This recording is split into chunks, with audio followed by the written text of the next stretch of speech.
She didn't yell. She didn't resist. But when the flight attendant's hand struck her across the face, the entire first-class cabin froze, because they all knew, in that single stunned silence, something irreversible had just happened. The first-class cabin of Flight 271 had all the usual marks of early morning elegance: muted lighting, quiet conversation, the faint clink of silver stirring spoons and porcelain cups. Outside the windows, the tarmac shimmered in pale light as the sun crept higher over the San Francisco skyline. But inside, everything seemed still, too still, as Ariel Matthews stepped on board. Dressed in a tailored navy blazer over a white silk blouse, her movements were smooth, purposeful. Her hair, pinned in a low chignon, framed a face calm with composure and set with certainty. She didn't smile, didn't make small talk with the boarding agents. She simply offered a polite nod, clutched her leather briefcase a little closer, and headed straight down the aisle to seat 3A. Ariel had taken this route many times before.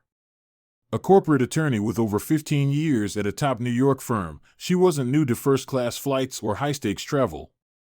She was en route to finalize the last phase of a billion-dollar tech merger, one she had been negotiating for nearly 9 months.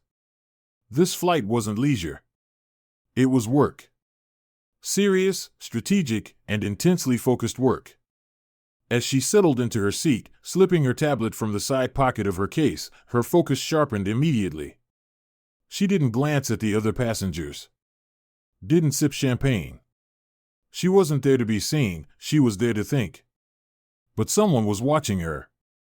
From the far end of the aisle, Margot Ellison stood with a service manifest pressed tightly to her clipboard. The senior flight attendant had flown for over 2 decades, prided herself on discipline, and believed order came from asserting quiet control over her cabin. Tall, neatly dressed in her navy uniform, she wore her graying blonde hair in a tight French twist and walked like someone who expected deference from every row. The moment her eyes landed on Ariel, something shifted in her expression. She began walking, slowly, deliberately, until she reached row 3. "Good morning," she said, her voice clipped. "Are you sure this is your seat?" Ariel looked up, her voice even but respectful. "Yes." 3A, she handed over her boarding pass without hesitation. Margot glanced at it briefly, then frowned as if the paper itself had insulted her. "This is a first-class ticket," she said flatly. Ariel's expression didn't waver. "Yes, I'm aware. Are you traveling with someone today?" "No," Ariel replied. "Just me." Margot didn't smile. She handed the ticket back but didn't step away. "I'll need to see your ID, please." The request drew a small pause. Not because Ariel had anything to hide, but because Margot hadn't asked the white man in 2A. Or the elderly couple in 1C and 1D. But Ariel said nothing. She reached into her bag and produced her driver's license. Margot examined it longer than necessary, then handed it back without a word. "And what's the purpose of your travel today?" she asked, her voice rising just enough to carry down the cabin. Heads began to turn. A few passengers looked up from their devices. Ariel held her voice steady. "Business." Margot crossed her arms. "You're being a bit defensive." "I'm just doing my job." "I've answered every question you asked," Ariel said, her voice cool. "You didn't ask any of the other passengers the same." That was when it happened. Without warning, Margot stepped forward. Her hand rose. Then, with the sharp sound of skin meeting skin, she slapped Ariel across the face. The cabin gasped. A coffee cup clattered to the floor. A man in 4B whispered something under his breath. Ariel didn't move. Her head snapped slightly from the impact, but her posture stayed upright, composed. Her jaw clenched, her cheek already blooming red, but her eyes were steady. She didn't cry out.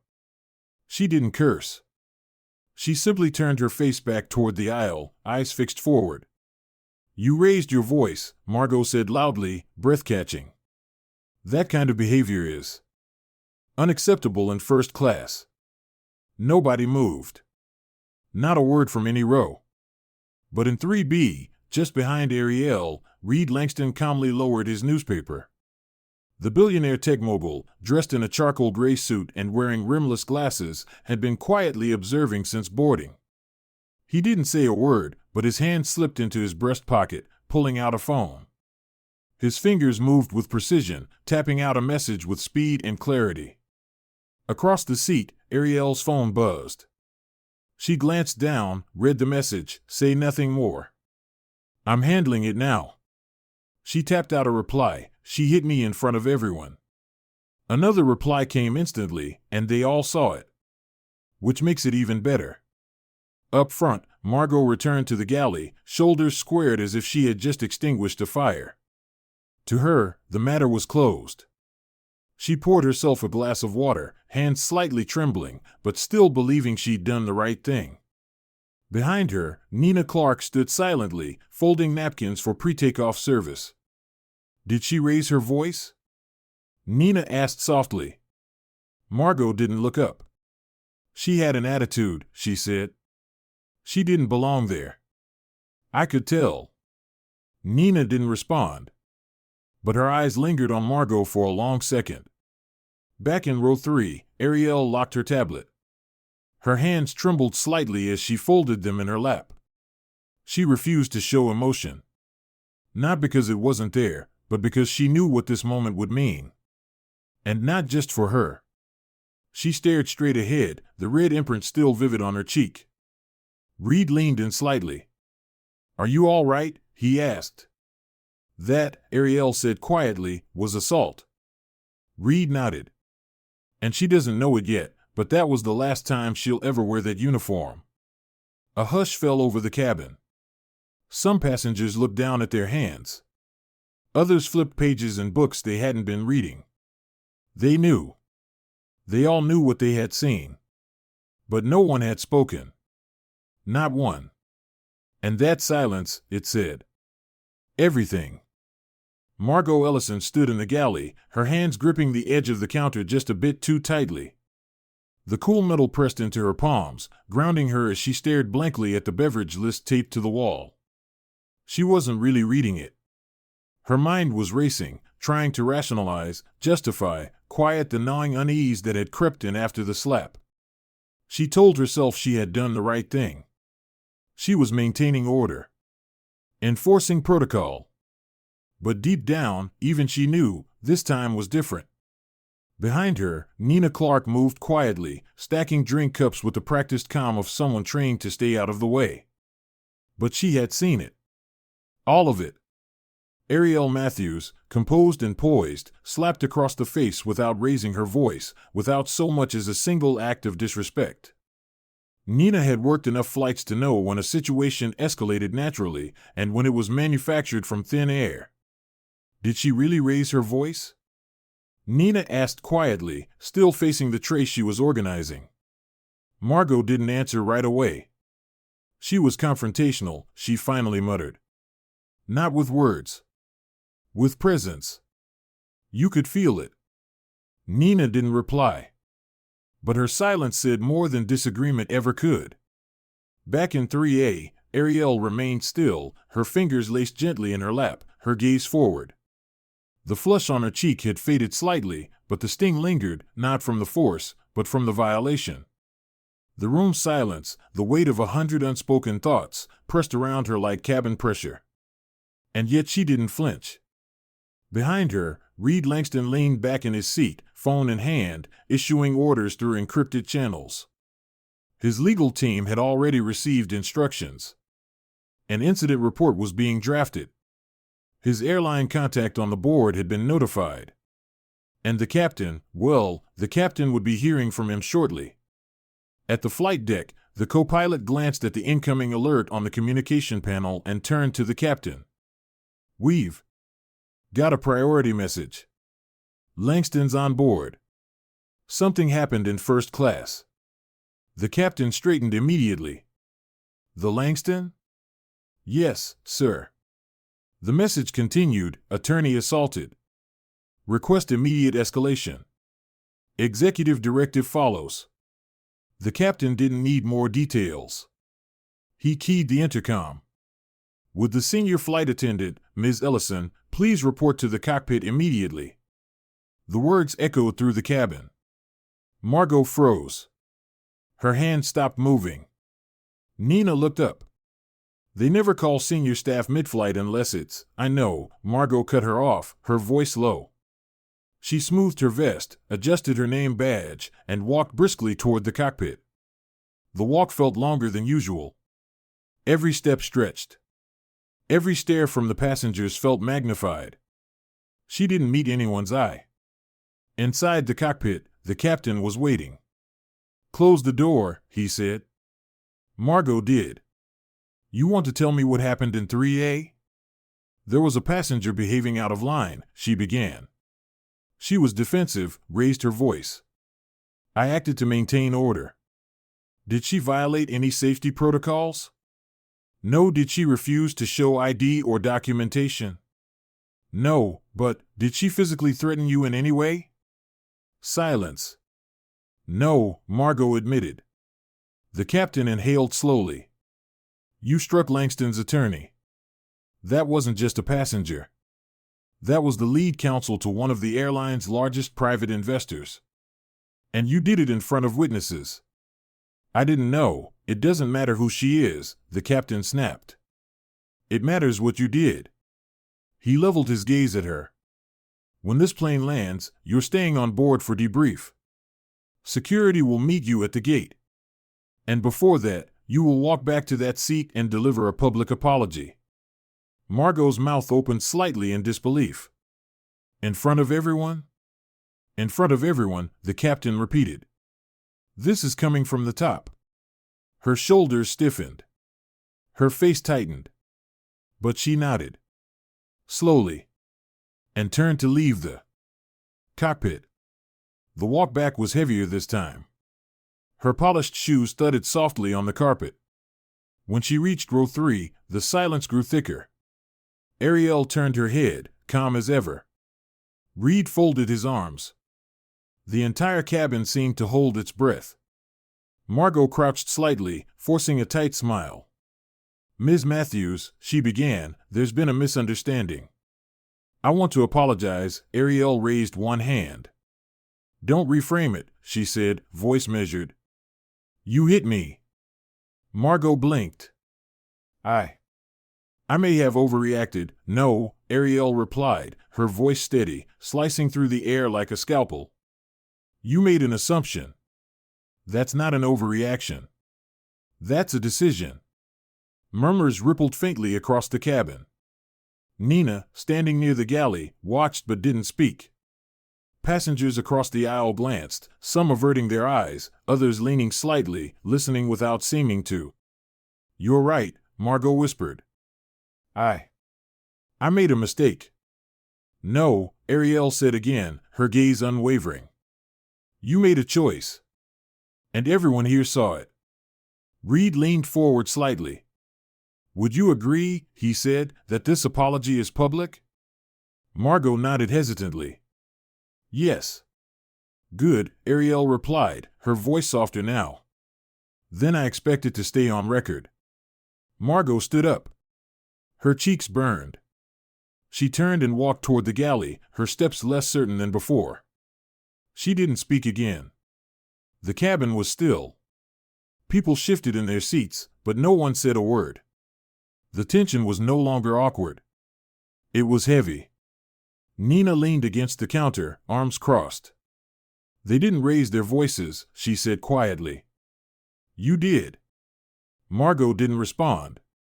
She couldn't. Back in 3A, Ariel unlocked her phone. A new message came in from Reed's chief counsel, board alert sent. Passenger statements being compiled. Media holding brief ready. Ariel showed the screen to Reed. He nodded. We're just getting started, he said. Ariel inhaled slowly. This isn't about one flight. No, Reed agreed. It's about everyone like it. The cabin lights dimmed. The captain announced final descent.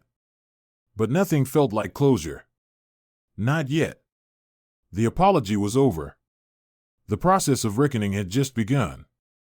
The wheels touched down with a soft screech that rippled through the stillness of the cabin. A few passengers exhaled reflexively, the way people do after a long flight, but this time the sighs weren't about arrival, they were about anticipation. Every eye flicked toward the front of the plane as the cabin lights flickered brighter and the seatbelt sign chimed overhead. But no one moved. Not in row 3. Not near the front. The air still held weight. Not because they were waiting to exit, but because they were waiting to see what would happen next. Ariel Matthews remained seated, her spine straight, her briefcase neatly under her feet. Her eyes were forward, calm but calculating. Beside her, Reed Langston tapped his phone once, then slipped it back into the inner pocket of his blazer. Across the cabin, a few passengers pretended to scroll their devices, but their attention was locked in her direction. At the front of the plane, the cabin door hissed open with a mechanical click. Moments later, 2 men appeared in the entryway, one in a sharp navy uniform, the other in a charcoal suit bearing the airline's executive lanyard. They stepped inside with quiet purpose, their gazes scanning the aisle like searchlights. Ms. Margot Ellison, the uniformed officer said clearly, but without theatrics. His voice didn't echo, but it didn't need to. Every passenger heard it. Margot rose from her jump seat slowly, pale and stiff, her hands clenched at her sides. "Yes," she answered, barely audible. "You're being formally requested to remain on board for legal questioning," the officer continued. "Executive directive has been issued." A ripple of realization passed through the cabin, not surprise anymore, but confirmation. They hadn't imagined it. They hadn't misunderstood. It was real. The slap. The silence. The reckoning. It had all happened, and now came the consequences. Margot didn't make eye contact with anyone as she was quietly escorted toward the front galley. Passengers watched, but no one spoke. Even Nina Clark, standing by the service station, remained still, her arms folded as her senior officer disappeared past the curtain. Then slowly, like the shift of tide, people began to rise. Bags unlatched. Jackets slid over shoulders. But the mood was cautious, nervous, almost reverent. No one rushed forward. No one dared step into the aisle before Ariel and Reed. Reed stood first, retrieving Ariel's briefcase and placing it gently at her feet. "Ready?" he asked. She nodded, but didn't move yet. "Let's not go out the front," she said. "We walk out with everyone else." Reed raised an eyebrow. "Make them look," Ariel added. "Let them see what dignity really looks like." And so they did. Shoulder to shoulder, they moved through the aisle, slow and deliberate. The passengers parted for them, not out of pity, but respect. Quiet, overdue respect. A few murmured apologies with their eyes. One woman clutched her purse and whispered, "I saw what happened. I just didn't know what to do." Ariel gave her a small nod, not of forgiveness, but of understanding. "Then speak next time," she said gently. "For the next person." The woman looked away, shame settling across her expression. The walk through the jet bridge felt strangely different, less like an exit, more like a march. And waiting at the gate, framed by sterile white walls and a security cordon, was the airline's executive liaison. A polished woman in a red blazer with a corporate pin and perfectly curled hair. Behind her stood 3 members of the company's legal and HR team, clipboards in hand, faces stiff with corporate nervousness. "Ms. Matthews," the liaison said quickly, extending a hand. "We'd like to offer our deepest, let's not waste time with surface-level regret," Ariel cut in. "Your apology was due 30,000 feet ago. We're past that." The liaison hesitated, her arm dropping slightly. "Of course. We understand the seriousness. Ms. Ellison has been removed from active duty and placed under, not review," Ariel said firmly. "Investigation." Reed stepped in now, voice low but sharp as a blade. "Let's make this clear. You'll issue a public statement within 24 hours acknowledging not just the assault, but the failures that allowed it. That includes biased conduct, unchecked authority, and systemic flaws in your training protocols. One of the legal reps cleared his throat. We'd prefer to discuss those terms in a more formal setting. We're not here for a discussion, Ariel said. We're here for acknowledgement and accountability. Then if you'll follow us, the liaison said with a strained smile, we've reserved the executive conference suite. No further words were needed. Ariel and Reed walked ahead, not escorted, led. Inside the suite, 5 senior executives stood behind a long oak table. Ariel recognized 2 of them from past negotiations. One was the chief legal officer. The other, the CEO himself. Russell Carrington. Tall. Silver-haired. Polished. He stepped forward with a carefully neutral expression. Ms. Matthews, Mr. Langston, he began. Thank you for agreeing to meet on short notice. First, let me say, you don't need to rehearse empathy, Ariel said flatly. Let's talk facts. He nodded, a bit more shaken now. We've prepared a formal letter of apology approved by our board, he said, sliding a folder forward. We've also begun a full investigation into Ms. Ellison's behavior and are ready to discuss your role in shaping future reforms. Ariel didn't touch the folder. When did the investigation begin? The legal officer glanced at his notes. Roughly 18 minutes after landing. Not when she slapped me, Ariel said. Not when passengers watched it happen. Not when she lied. Only after it hit your internal channels. Carrington didn't respond. Reed leaned forward. We're not here to negotiate damage control. We're here because your airline made a choice, a cultural one. This wasn't a policy slip. This was a pattern. Ariel placed her phone on the table and hit play. The room went still. A recording played, audio from the galley. Margot's voice, cold and unmistakable, she didn't look like a first-class passenger. Probably a system glitch. Or someone gave her the ticket who didn't know better. The silence in the conference room thickened. Then the voice of Nina, quietly, you didn't check anyone else's ticket. Ariel stopped the playback. That, she said, is your culture. The executives looked at each other. No one argued. Carrington's voice dropped. We'd like to offer you a formal consulting role. Help us design a new ethics protocol. From the inside. Ariel blinked once. You want me to clean up your image? No, Carrington said. We want to give you control. She looked at Reed. He said nothing, because this wasn't his moment. It was hers. Control, Ariel said slowly, is a start. But what you're offering is insufficient. She stood. I'll submit my terms through counsel. What I expect isn't permission. It's enforcement. The CEO nodded. Understood. They exited the room without shaking hands. Back in the terminal, the world had returned to its regular pace, flights boarding, announcements overhead, coffee carts rolling past. But the silence that had wrapped Ariel and 3A was gone. Replaced now with a new kind of presence. Not noise. Not spectacle. But power. Days later, headlines flooded the news. Attorney slapped in first class, now she's rewriting the rules. Ariel said nothing to the press. She didn't need to. Her name now appeared on the airline's official policy site. Lead legal strategist.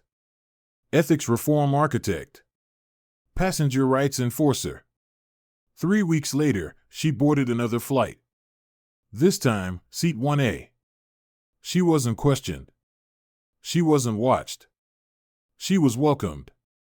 A young flight attendant smiled and said, "Thank you for what you're doing." Ariel simply nodded. She opened her laptop and began typing. Another policy. Another. Reform. Because it wasn't just about her anymore. It never had been. It was about everyone who came after. And this time, they wouldn't be alone. There are moments in life that don't need to be loud to be life-changing. Ariel Matthews never raised her voice. She never shouted. She didn't demand attention. But in the face of public humiliation, she stood taller by staying seated, because strength, real strength, isn't always in what you say. Sometimes, it's in what you refuse to let break you. This story isn't just about one slap. It's about what that slap revealed. It's about what happens when someone's presence is questioned simply because of how they look. It's about the assumptions people carry, the authority they abuse, and the silence they rely on from everyone around them. But it's also about what happens when that silence is broken by the right person in the right moment. Ariel didn't just defend her own dignity. She redefined how dignity must be protected. She turned humiliation into accountability, injustice into policy, and silence into action. She reminded us that professionalism isn't passivity, and that being calm does not mean being powerless. The next time you witness injustice, whether in a boardroom, a classroom, an airplane cabin, or even your neighborhood, don't look away. Don't assume someone else will speak up. Because if everyone assumes that, then no one will. And in that silence, injustice finds a home. Courage doesn't always look like confrontation. Sometimes, it's the calm woman in seat 3A, building a case in her mind while the world pretends not to notice. Sometimes, it's the person who speaks up after the fact, but speaks nonetheless. And sometimes, it's the person who decides that being seen isn't enough, they must be heard, respected, and remembered. To everyone listening right now, you matter. Your presence in any room, any space, has value. And if anyone ever tries to make you feel otherwise, let this story be your reminder, they don't define you. You do. Thank you so much for joining us for today's powerful story. Here on our channel, we believe in telling stories that don't just entertain, but awaken. If this story moved you, if it reminded you of your own journey or someone you know, we encourage you to share it. You never know who needs to hear it today. Don't forget to like, subscribe, and turn on the bell icon so you never miss the next story of strength, justice, and grace. We're so grateful for your support, because together, we're not just telling stories.